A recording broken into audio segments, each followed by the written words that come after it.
What's up, party people? I just wanted to take a few minutes to talk about one of my favorite subjects, which is communication, relationships with regards to relationships.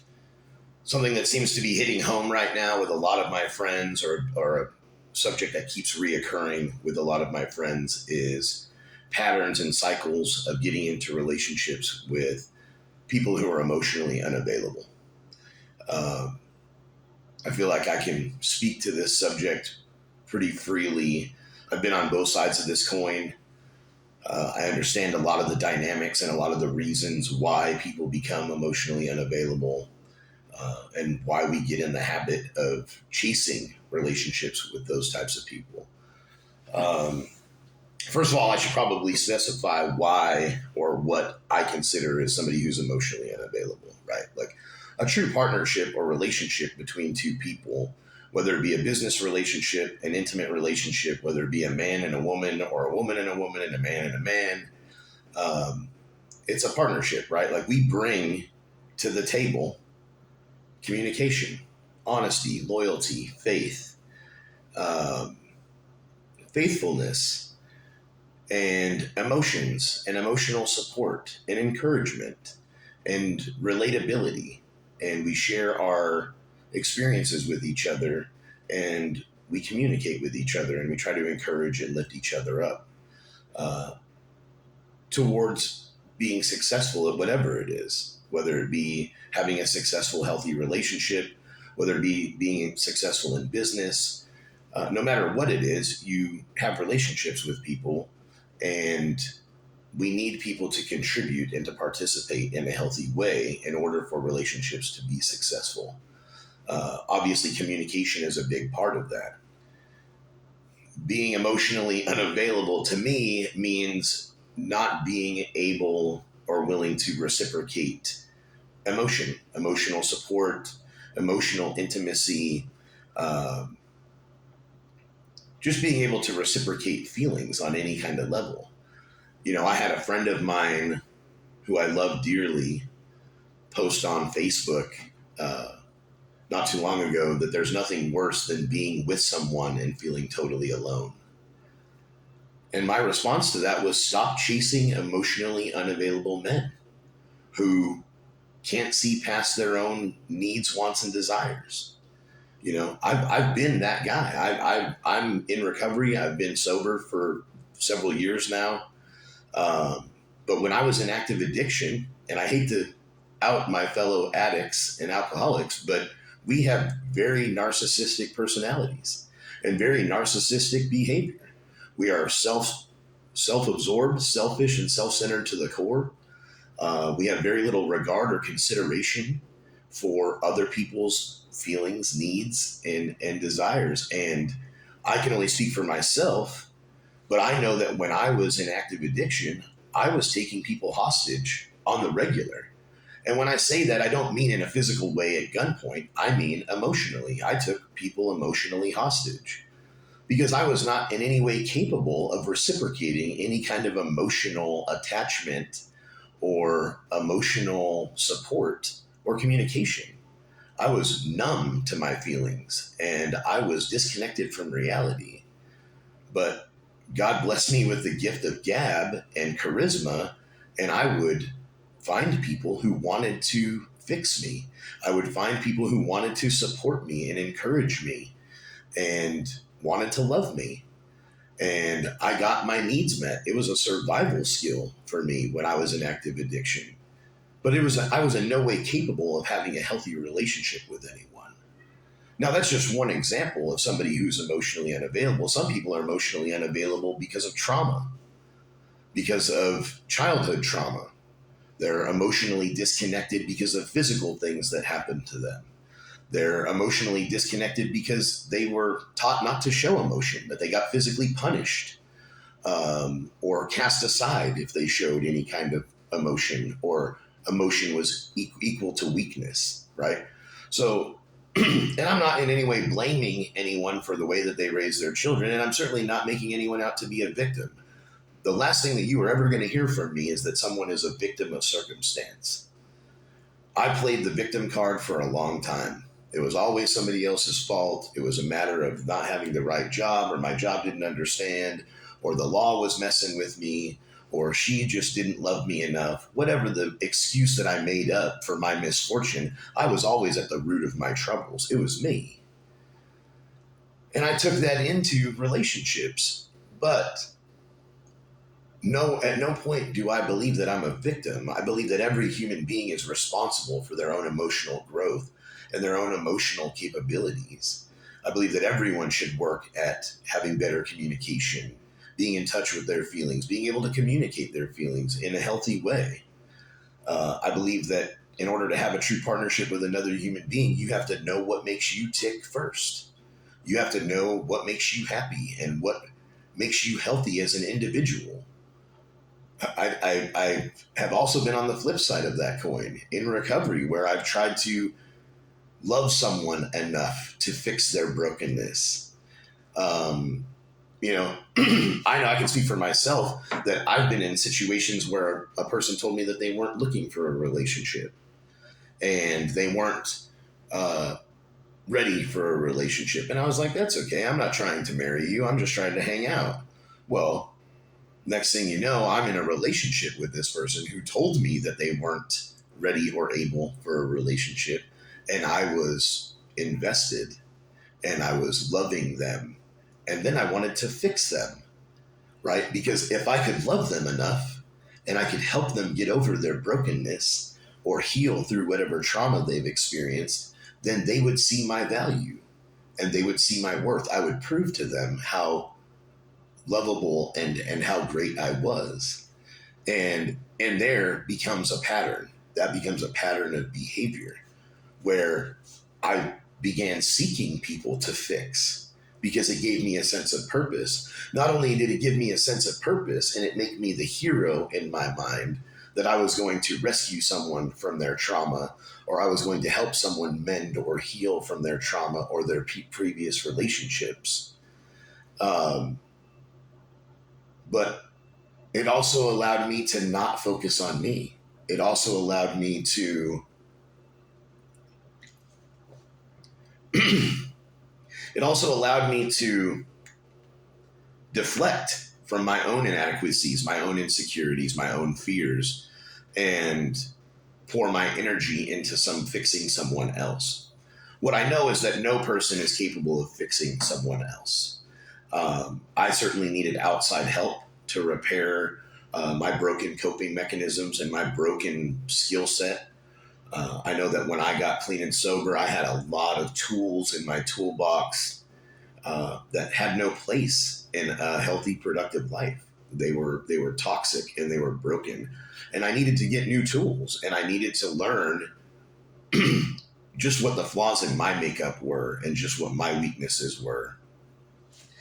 And I spent a lot of time single. I've spent a lot of time over the last several years single, working on myself and getting in touch with who I really am and what I can bring to the table as a partner.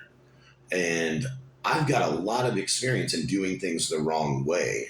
I would never advocate that I'm a relationship specialist, but I have lots and lots of experience on how not to have a relationship. And through that, I've gained what I am looking for in a partner. And I have a basic outline of what I expect from a partner.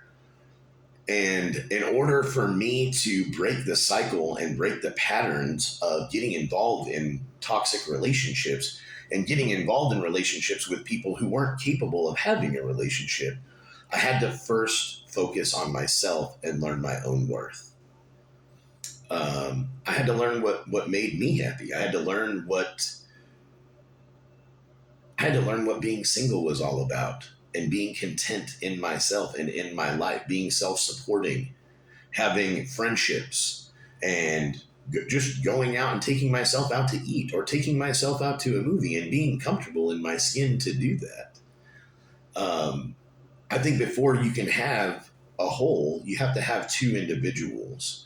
And I think that a lot of the problem with our society today is we have so many people that are walking around wounded and walking around damaged and walking around playing the eternal victim that we have a bunch of people trying to make relationships work that are never going to work. Um, so my suggestion is this: to I listen. I have several, and this is advice is for everyone. It's not targeted at women. It's in no way biased. Men need this advice. I work with lots of men who are my friends. I talk to lots of men who are married and who are single, and communication and self worth and boundaries and all of these things that I'm talking about are relevant, right? It's not a gender based thing. The fact is, I have 3 or 4 women in my life that I love dearly, that are close friends of mine, that are all caught in these patterns, and they're all caught in these cycles of chasing broken men. And whether it's because it's safe to pursue someone, or it's a desire to fix, if it's a validation thing. I mean, I have a friend who can't help but keep dealing with these 2 men in her life, and they're both liars. They've both proven themselves to be liars. They've both proven themselves to be cheaters.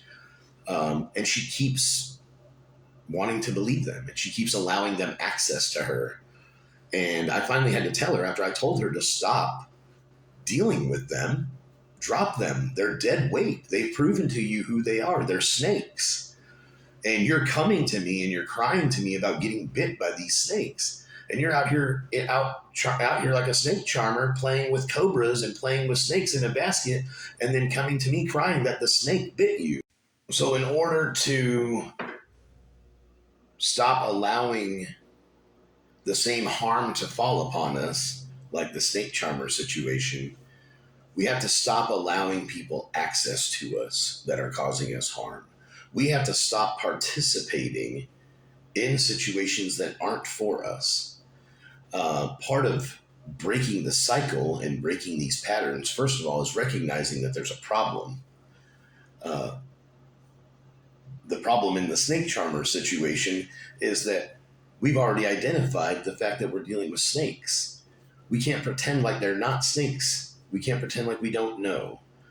The problem with self-awareness is it's a double-edged sword, right? Like, you have all this great insight about yourself and your strengths and your weaknesses, but you get no deniability whatsoever, because you're not allowed to, you can't pretend like you don't know once you know. Ignorance is truly bliss in these situations. But once you know that you're dealing with snakes, if you continue to play with snakes, then you're at fault. And that's another problem that I see. People in these situations want to blame the other person. Well, this person's a dick, or this person's a bitch, or how could they do this to me? Well, you're allowing them to do it to you. And by continuing to participate in those relationships, and by continuing to show them that it's okay for them to behave this way, you're teaching them that it's acceptable behavior. So you have to first identify what's unacceptable to you. Once you identify that something is unacceptable to you, you have to communicate that. You have to therefore set boundaries. You have to tell people, like, hey, that doesn't work for me. It's not okay. And if you continue to do it, you're not going to have access to me anymore, because I'm not going to continue to participate in a relationship with you. Even on the most basic fundamental level of an acquaintance. Like, if I know that someone's a scumbag and I've expressed concerns about their behavior and they continue to express or exhibit unacceptable behavior, I'm probably going to stop associating with them. Because I don't want to be involved or related to anything that's toxic or harmful to other people, especially if it's done in malice or out intentionally. That's just not who I am anymore. And it is toxic and it is harmful. And that's where self-worth becomes so important, and setting boundaries becomes so important, and taking responsibility becomes so important in relationships. I have so many people that I love and admire and respect, and I see them struggling with even the most basic boundaries. And I want to, like, step into their life and set the boundary for them and say, look, this is what it looks like. It's not okay with me that you do this. I need you to work on that, or at least be willing to look at it, or I can't continue to be in your life, or you can't continue to be in my life. Which brings me into, you get to decide who has access to you. at any given moment. Um, I set the bar pretty high of the people that I consider my inner circle. The people that I have close to me are all people who are working on improving themselves and are working on helping others. That's a big part of my life now. And the purpose of these videos and starting this channel is because I want to reach as many people as possible. I have these conversations with people over and over again. And if I could just have this conversation one time and share it with millions of people, I'm going to do that. And if that gives me access to more people and helping more people and striking up these conversations and inspiring other people to talk about things and share their experience, or even firing videos back at me, disagreeing, let's have a conversation. Um, but you determine who you allow access to you. And I limit that to those people that see my value and see my worth. People that see me for who I am and see the work that I'm trying to do and want to be a part of that. And I have incredible relationships with men and women in my life today that are based on love and respect, and we lift each other up. And really, that's the point of this video. It's not to condemn anyone or to break anyone down. It's to let people know that they're not alone. Like if you're struggling with setting boundaries and you're struggling with self-worth and you're struggling with self-esteem, it's important that you know that you're not alone. I'm a Gen Xer and we were not taught this shit. We were taught that, suck it up, buttercup. Like you're going to be okay. If you're not bleeding to death, you're going to be okay. Well, I needed to know how to talk about my feelings. I needed to know how to express my feelings in a healthy way. I became destructive so being destructive with my behavior and becoming super aggressive, I've developed a huge anger problem and a short temper. And I learned to overreact to my feelings in a big way. And I needed lots of counseling, lots of anger management, and I've had lots of counseling and lots of anger management to identify feelings and how to express feelings and how to properly process feelings and what the appropriate reaction to my emotions is. Um, and, not everybody needs that. Lots of people do. Lots of people need outside help. I needed outside help to help me navigate the darkness of what was inside of me and to crawl my way out of that and to evolve into the man that is confident in his own skin now and can have healthy conversations about feelings and not blow up and break things and throw things. Um, and my point of talking about that isn't to belittle anyone or make fun of anyone or even embarrass myself. The point is nobody should feel embarrassed about needing outside help, needing counseling, needing to talk about anger or depression. Um, the point of this video is because I don't want people to feel alone. I don't want ever want anyone to feel like they're alone in their plight. They're alone in their struggle. We all are just human beings doing the best that we can. And I think that the more resources that are out there and the more conversations that are happening, the healthier people are going to be. And we're all responsible, right? Like no one is responsible for making you happy. It's no one's job. No one is responsible for making sure that you have healthy communication in your life. No one is responsible for making sure that you have a healthy relationship in your life. It is your responsibility. If something is off and you need to talk about it, then talk about it. If you don't feel comfortable talking about it with your friends or your family, shoot me an email. You can email me at therealjoemurado@yahoo.com anytime, and I will respond just as quickly as I can. And I will entertain conversations, and it will be between us. It will be private, and I will keep you anonymous. Because I want to make sure that people have access to something and someone outside of their circle. I know how valuable that can be to talk to somebody that's not one of my friends or not one of my family, who's not going to judge and who's not going to condemn me for not being perfect or for being broken or feeling broken. I don't think people should be ashamed of how they feel or the fact that they're struggling. I think more people struggle than care to admit it. I think there are lots of people walking around feeling broken and feeling hopeless and feeling lost and feeling like they're unworthy of love or incapable of having a relationship because of their past experiences. And something that I've learned is I have to have an open mind and I have to be willing to try something new in order to have new experiences. Stop limiting your experiences, your future on your past experiences. Allow yourself to try something different. Allow yourself to be uncomfortable because that's where we grow.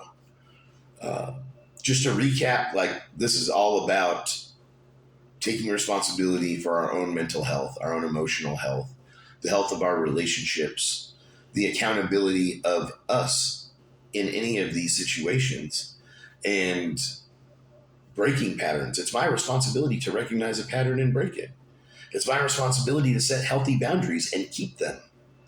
It's my responsibility to build my own self esteem and to do esteemable acts and to know my worth and to know my value. It's my responsibility to only allow access to people that see my worth and see my value. If people don't see my worth and see my value and they treat me like I'm not worthy of their time, I don't invest time in them.